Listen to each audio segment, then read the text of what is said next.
Hi everyone, I'm Ann-Nicole Javier Yuzon, and today I'll take you on a short journey into one of the most powerful symbols of our nation's fight for freedom, Barsoing Church. Located right here in Malolos, Bulacan. It's not just a church, it's the birthplace of the First Philippine Republic. Now, I will share and show to you the history of Barsoing Church. Barsoing Church was built in 1888 during the Spanish colonial period. Its name comes from a town in Navarra, Spain, but more than its architecture, this church played a major role in Philippine history.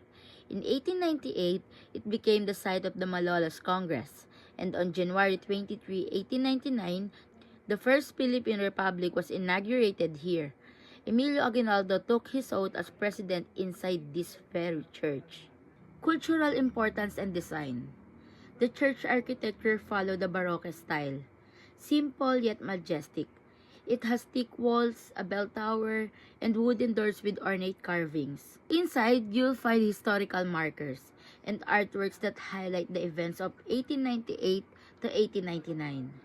It's more than a place of worship. It's a museum of history. The heritage site and national symbol. Barasawin Church has been declared a national shrine and it's protected by the National Historical Commission. It was once featured on the old 10 peso bill, a reminder of how central it is to our history. To this day, students and tourists visit it to learn about the foundation of Philippine democracy. As a Filipino, standing in front of Barasawin Church is a powerful reminder of our journey to independence.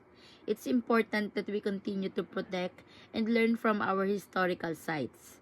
I hope this short documentary inspires you to appreciate our heritage. Thank you for watching. Have a good day.